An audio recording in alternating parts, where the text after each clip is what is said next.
Halo semuanya, bertemu lagi dengan Kak Puspa. Kali ini kita akan belajar bersama-sama materi sintesis protein. Sintesis artinya adalah proses penyusunan. Jadi bisa diartikan bahwa sintesis protein adalah proses penyusunan protein yang melibatkan DNA dan RNA dalam prosesnya. Kira-kira gimana ya prosesnya? Yuk simak baik-baik video kali ini.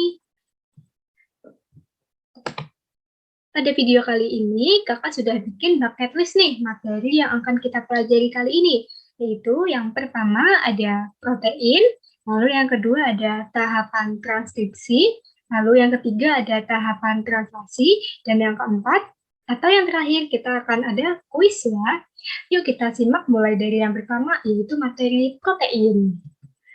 Protein, kamu pasti nggak asing kan sama zat anorganik yang satu ini? Seperti bentuk rambut kita, warna mata kita, dan juga kuku-kuku kita ternyata disusun oleh protein loh. Nggak hanya itu saja, ternyata protein juga penyusun atau pembangun seperti zat kulit kita, kemudian tulang kita, dan juga sel-sel darah kita. Wah, ternyata protein sangat berguna ya di dalam tubuh kita. Nah, protein fungsinya yaitu yang pertama, dia sebagai bahan dasar penyusun jaringan tubuh. Yang kedua, protein merupakan bahan dasar dari pembentukan enzim dan juga hormon yang mengatur kerja tubuh kita. Nah, tadi sifat yang terekspresikan oleh suatu individu itu biasanya diturunkan dari kedua orang tuanya melalui yang namanya DNA. Di dalam DNA ada gen yang nantinya dia akan mengekspresikan suatu sifat melalui proses yang namanya sintesis protein.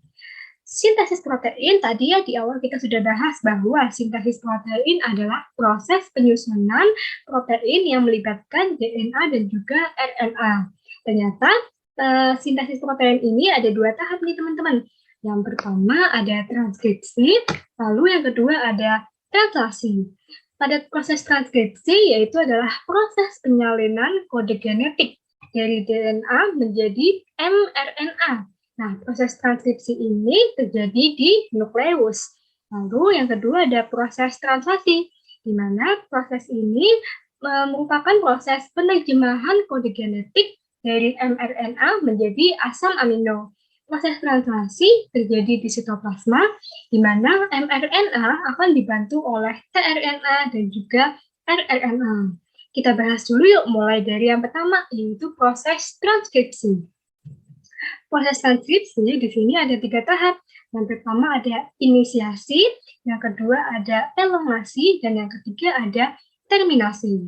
Proses yang pertama yaitu adalah inisiasi, di mana ada suatu enzim yang namanya enzim RNA polimerase yang menempel pada bagian promotor DNA.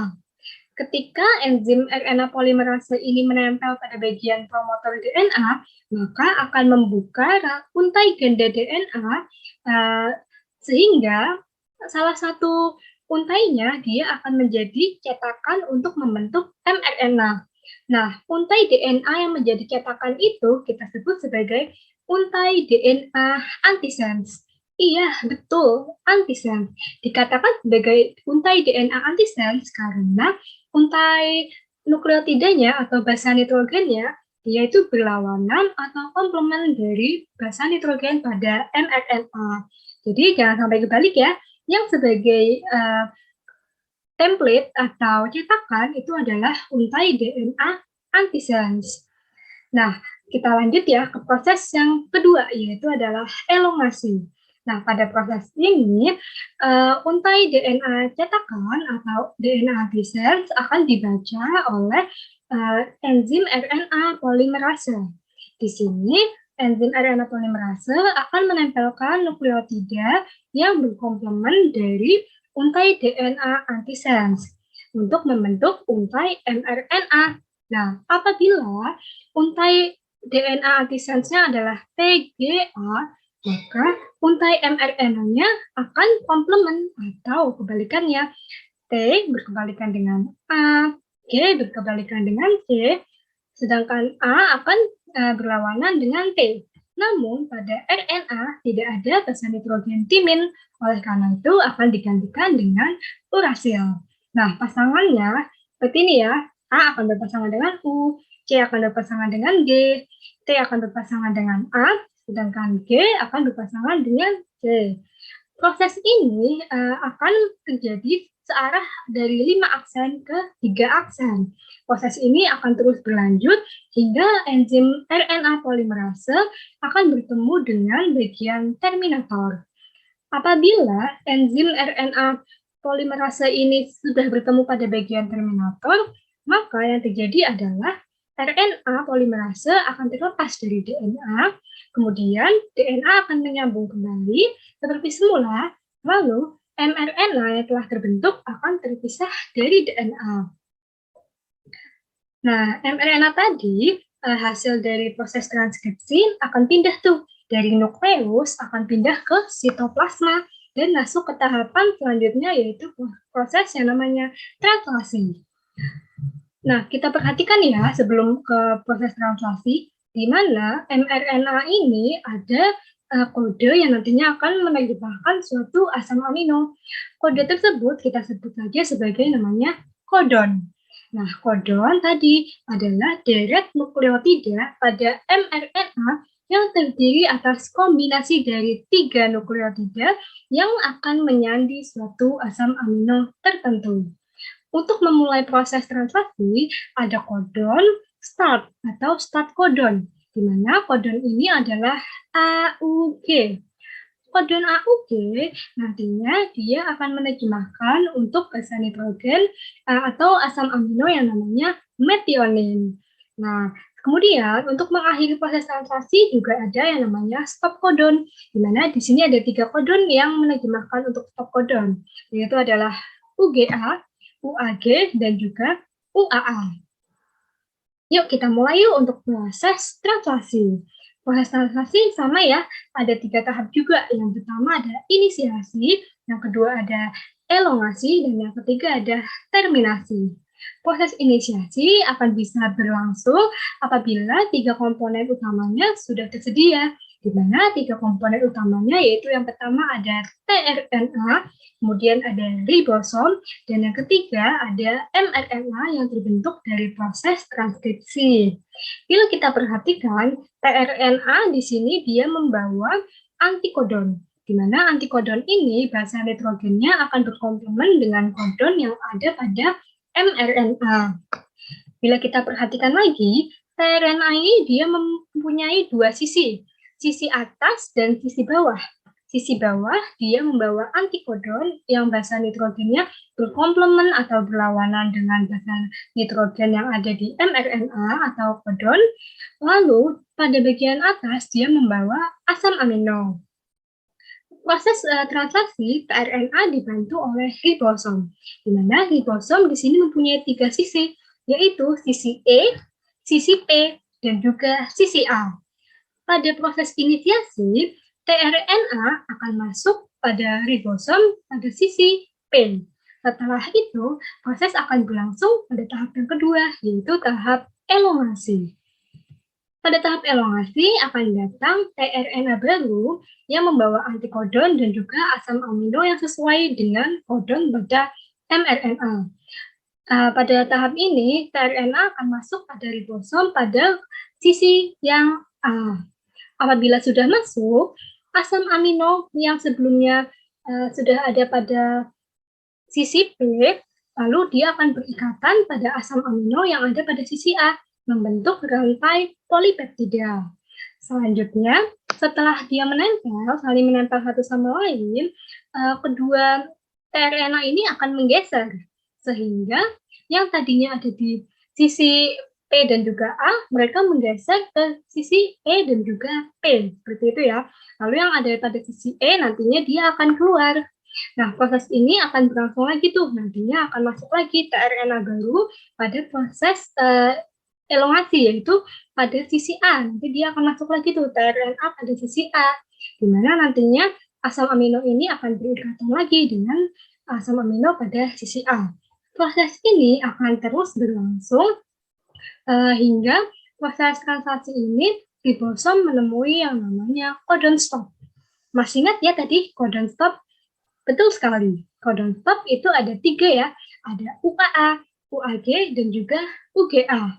Nah, ketiga codon ini dia tidak menerjemahkan suatu asam amino, sehingga tidak akan ada tRNA yang masuk pada sisi A.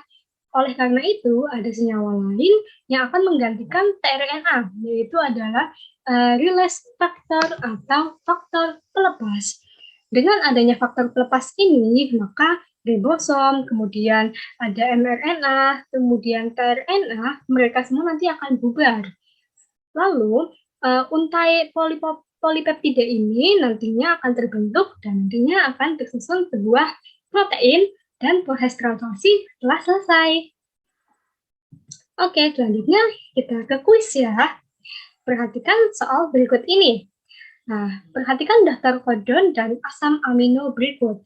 CCA menerjemahkan proline, AGA menerjemahkan arginin, UUU menerjemahkan fenilalanin, GGU menerjemahkan glisin, AAA menerjemahkan lisin, GGA menerjemahkan glisin, UCU menerjemahkan serin. Bila urutan basa nitrogen dari rantai antisens TTT, AGA, GGT, CCT, maka rangkaian asam amino yang terbentuk adalah. Oke, kita ke pembahasan ya. Perhatikan, tadi di soal sudah diketahui bahwa rantai antisens atau DNA cetakannya adalah TTT, AGA, GGT, dan CCT. Nah, dari rantai antisens ini kita bisa membentuk untai mRNA, di mana untai mRNA ini akan berkomplement atau berkebalikan dari rantai antisens. Kita lihat ya, rantai mRNA atau kodonnya, di mana di sini TTT, maka komplemennya adalah AAA. AGA, komplemennya adalah UCU, kemudian GGT, komplemennya adalah CCA, dan CCT, basa nitrogen yang komplemen adalah GGU. Nah, dari sini kita sudah bisa nih menemukan mRNA atau kodonnya, sehingga kita bisa menentukan asam amino yang terbentuk dari kodon tersebut. Kita lihat ya, yang pertama ada kodon AAA. Ternyata kodon AAA dia menerjemahkan asam amino lisin. Kemudian yang kedua ada kodon UCU, dia menerjemahkan asam amino serin. Kemudian kodon CCA dia menerjemahkan asam amino prolin. Dan yang terakhir ada kodon GGU, dia akan menerjemahkan asam amino glisin. Sehingga asam amino yang terbentuk dari rantai antisens TTT, AGA, GGT, dan CCT adalah lisin, serin, prolin, dan juga glisin. Yaitu jawaban yang tepat adalah pilihan yang B. Seperti itu ya. Oke, kita sudah belajar materi dan juga satu contoh soal ya. Jadi kesimpulannya yang tidak boleh kalian lupa yaitu sintesis protein merupakan proses pembentukan protein yang melibatkan DNA dan juga RNA. Di mana sintesis protein ini melibatkan dua proses tadi ya, ada transkripsi dan juga translasi. Proses yang pertama yaitu transkripsi adalah proses penyalinan kode genetik dari DNA menjadi mRNA. Proses transkripsi ini terjadi di nukleus dengan 3 tahapan, yaitu inisiasi, elongasi, dan juga terminasi. Kemudian, proses selanjutnya adalah translasi, di mana translasi adalah proses penerjemahan kode genetik dari mRNA menjadi protein. Proses translasi ini terjadi di sitoplasma dengan 3 tahapan, yaitu inisiasi, elongasi, dan juga terminasi. Oke, cukup sekian ya video dari kakak. Semoga materinya dapat membantu. Sampai jumpa di video selanjutnya ya. Dadah!